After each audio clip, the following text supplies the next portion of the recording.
art friends, Miss B here. Welcome to week 7 of art. Today we're going to combine some elements of art that we've been learning about: line, shape, color, and space. Today we're going to learn about and be inspired by the work of an artist. Allow me to introduce you to an artist named James Rizzi. James lived in New York City and loved his city so much that he made New York City the subject of many of his paintings, and brought life to the city by giving many of the buildings lots of fun and silly faces. A painting of a city is called a cityscape. Each building has its own personality. Sometimes the buildings look like they're talking to each other. They're almost always happy. When I look at James Rizzi's paintings, I feel like he wanted us to feel how busy and full of life New York City can be. If you look closely, he hid a lot of objects in his paintings as well. There's so much detail in them, you have to look really closely or you might miss something. Sometimes he puts in the same objects. Look closely. Do you see alien UFOs? Do you see stars? How about birds? James had his own style of bird that he put in almost every one of his paintings. Sometimes the birds were the subject of the painting and not the city. James Rizzi is our inspiration as we draw our own silly face cityscapes. For this lesson, you'll need a piece of thicker white paper because we will be painting. You can use your sketchbook, a pencil and eraser, Sharpie marker, colored crayons, and washable markers. You will also need water and a paintbrush. We're going to begin by drawing the foreground, the buildings that are in the front or the closest to us. I am drawing horizontal and vertical lines. The first element of art that we're using today is line. I'm making larger, wider rectangles because if they're too small, I won't be able to fit silly faces in them. There is our second element of art, shape. Now I'm going to move to the middle ground and add a few building tops that look like they're behind the first ones I drew. I'm using overlapping, so which element of art am I showing? If you guessed space, you are correct. Space is also used when you draw landscapes, or in our case, a cityscape, and show the foreground, middle ground, and background. I'm using a Sharpie, but you can use a pencil first if you would like to, and then outline when you're finished. It's totally up to you though. The only risk of using a Sharpie first is that if you make a mistake, you have to use creative problem solving and turn your mistake into a masterpiece. You can't erase your mistakes with a Sharpie. Now that I'm finished with the basic shapes of my cityscape, I'm going to draw the faces. You can use the idea sheet. Virtual learners, you can find these in the week 7 module, or you can make up your own. Try to make sure your faces are large and that they show an expression or mood. This face looks almost shocked or scared. Use a variety of different faces so your buildings are interesting. You can make the faces look like they're talking to each other or looking at each other. You can make them look like yourself or people you know. James Rizzi sometimes even made his buildings look like animals. Make each one unique. Think about each building as its own individual person and give them their own personality. When you're finished with the faces, add windows on each building, remembering that each building should have its own sort of style, so don't put the same windows in each building. And yes, you can always come up with your own ideas. The idea sheet is just to get your brain going. I'm going to add smaller lines and shapes on the tops of my buildings as well to add more details. This will add even more interest and make each building even more unique than before.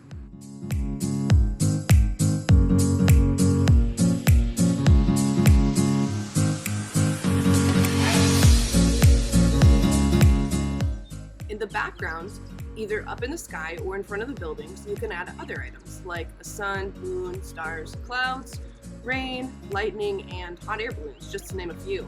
Maybe you'd like to add some of Rizzi's birds. Now would be the time to add some hidden objects in your drawings as well. I'm going to add a little car in the foreground and a little cupcake on the roof of this building. You can add whatever you would like. I can't wait to see what you hide. Now, to color, we're going to use crayons to color in the small details of our drawing. Try to press rather hard because the next step is going to be our little marker painting trick. Don't forget to color your small objects in the sky. I tried to blend some colors together by using analogous colors. Remember, analogous colors are colors that are next to each other on the color wheel.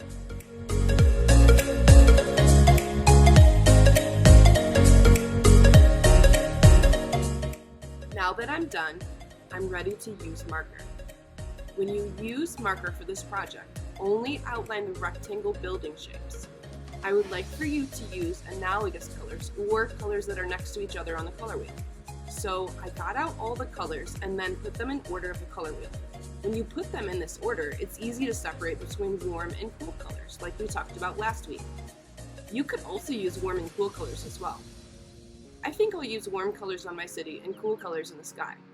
This may make your sky look more like a night sky, whereas if you used warm colors in the sky, it might look more like daytime. This all will make more sense when we add water, since the colors may mix a little. I like to make my marker lines a little thicker for this project, so as I'm outlining, I'm holding my marker so the side of it is touching the paper and making the line, not the tip of the marker. You can even give a building or two a double outline. Don't forget to add some color to the sky. You will need to outline the top of the paper and some objects with marker for this step. Now, all that's left to do is add water. Get your cup out and start painting. First, paint carefully over the marker line in the buildings. Sometimes it takes a couple seconds to work and turn to paint. Then, start almost pulling your paint towards the middle of your building. You should see the crayon-colored areas resisting the paint. This is called a wax resist. Crayons are made of wax, and wax is waterproof, so it almost pushes the water away.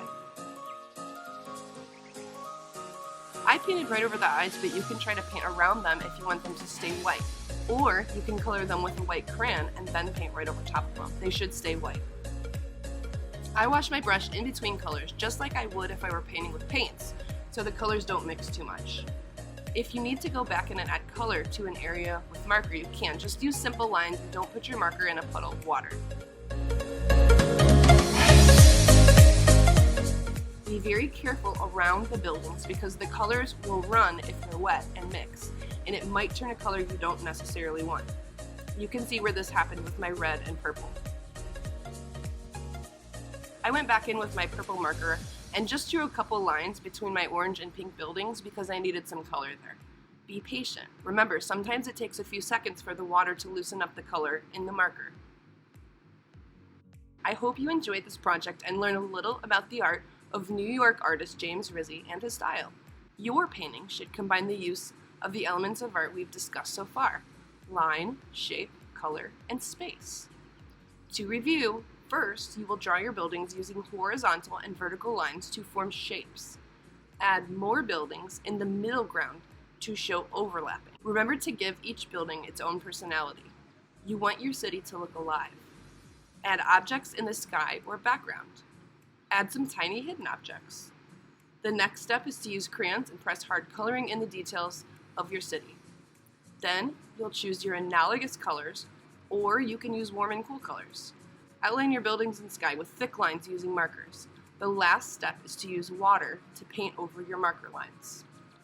I can't wait to see your cities. Upload them to Artsonia and the gallery called James Rizzi Cityscapes.